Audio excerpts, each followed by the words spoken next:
Ya, Assalamualaikum warahmatullahi wabarakatuh. Minta waktunya sebentar ya Mbak. Ya mungkin ada beberapa peribahasa Madura yang Mbak tahu. Ya, tapi bisa dijawab sepahamnya saja. Untuk yang pertama itu tak tahu todus. Menurut pemahaman Mbak sendiri itu bagaimana?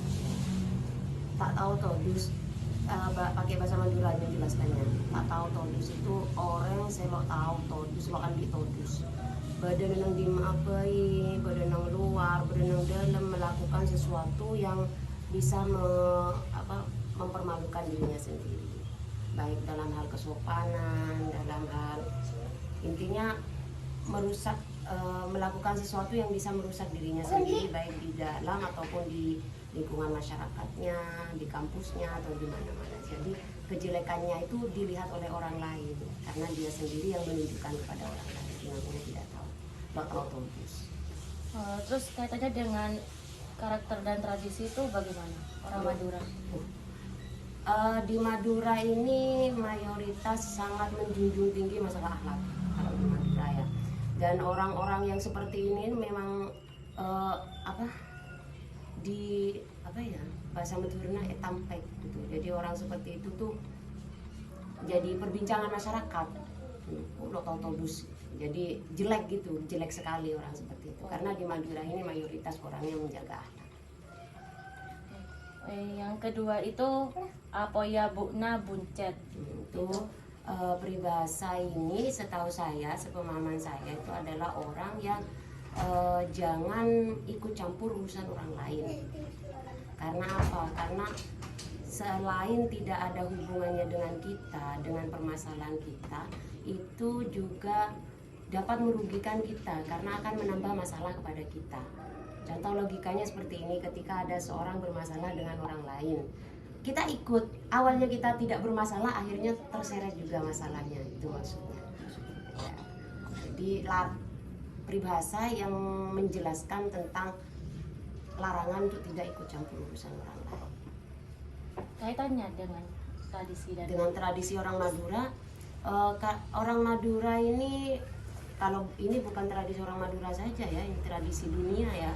Orang yang ikut campur urusan orang lain itu pasti juga terseret. Jadi kalau masalah tradisi ini bukan tradisi, kebiasaan saja, masalah sifat, kebiasaan, kepribadian seseorang. berarti itu emang karakter orang Madura seperti Bukan karakter manusia. Bukan hanya di Madura itu sopan-sopan ya. Apalagi dia logikanya begini, di Madura kan masalah akhlak, masalah kan sensitif ya orang Madura itu ya. Jadi mereka kalau nggak penting-penting nggak ikut campur. seperti itu. Nah, kalau masalah ikut campur itu watak manusia, ada dimanapun ada orang seperti itu, ada yang baik ada. Selanjutnya itu cocok duri jalan raja. Cocok duri jalan raja itu adalah peribahasa yang menjelaskan tentang melakukan sesuatu yang mempermalukan dirinya sendiri di tengah-tengah umum. Maaf ya, kadang-kadang kan zaman sekarang ya anak-anak atau mabuk kan nggak sadar di jalan umum, sehingga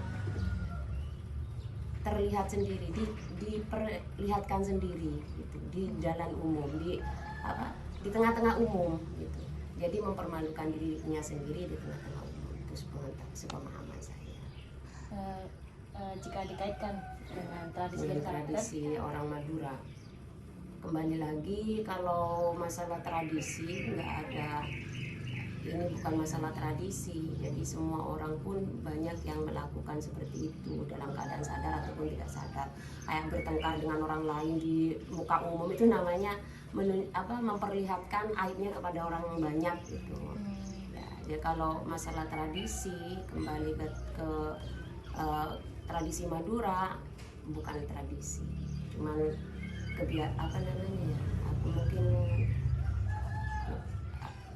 kesalahan atau apa gitu. Memang orang tersebut sebenarnya tidak ingin melakukan itu. Kalau yang pertama tadi kan memang lo todus, dia sengaja melakukan seperti itu, dia sengaja, memang wataknya seperti itu.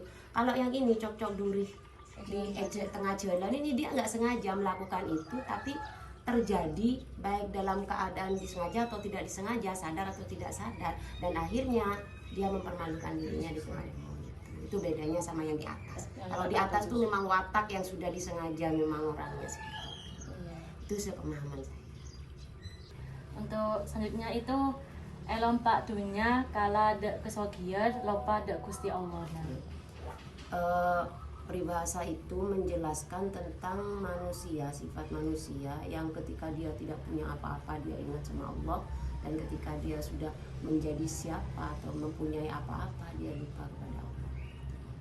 Jadi ketika dia punya berada di atas dia lupa dengan semacam itu, kalau bahasa Indonesia kacang lupa kulitnya. Oh, Gitu. Tapi kepada Allah, kalau itu kan kepada sesama manusia, ini kepada Allah. Kaitannya dengan tradisi dan karakter masyarakat Madura. Karakter, kalau karakter bahasa orang Madura, kembali lagi karakter umum, karakter manusia ada semacam itu. Dimanapun, di Jakarta, di Indonesia, semuanya ada seperti itu. Ada orang yang, dan sepertinya mayoritas, kalau kita nggak punya masalah itu dekatnya sama Allah, tapi kalau sudah selesai masalahnya selesai gitu. Mayoritas, bukan semuanya. Jadi itu bukan karakter orang Madura, tapi karakter umum manusia. Sebagian manusia seperti itu, ada sebagian juga yang lain. Maksudnya itu ada alas tak beda macamnya. Itu bagaimana? Ada alas tak beda macam, ada alas. Tidak ada tempat yang tidak ada, sama sekali tidak ada orang yang disegani. Jadi dalam satu daerah, baik itu daerah ataupun lingkungan gitu, pasti ada salah satu orang yang disegani. Itu biasanya peribahasa yang dikatakan ada masalah kok nggak ada yang nangani, masa ada alas ada macan lah gitu. Maksudnya di kampung ini pasti ada yang disegani, cari supaya bisa ditangani gitu maksudnya. Kaitannya Kalau yang ini agak besar, setiap di daerah Madura ini ada kaitannya besar sekali, karena setiap di Madura itu biasanya setiap kelompok daerah itu pasti ada seseorang disegani, entah itu kiai atau orang tua masyarakat itu. Jadi ketika ada masalah, kebanyakan orang Madura itu mencari hakim atau mencari penyelesaian kepada orang-orang yang bisa menyelesaikan masalahnya. Nah, di luar pun ada, cuman di Madura ini kental sekali kaitannya dengan setiap daerah itu pasti ada orang yang disegani. mungkin ada tambahan peribahasa lain. Tidak ada. Oh iya. Kalau di situ ada tambahan saya jawab, tapi dari saya belum ada. Iya. Terima kasih. Sama-sama.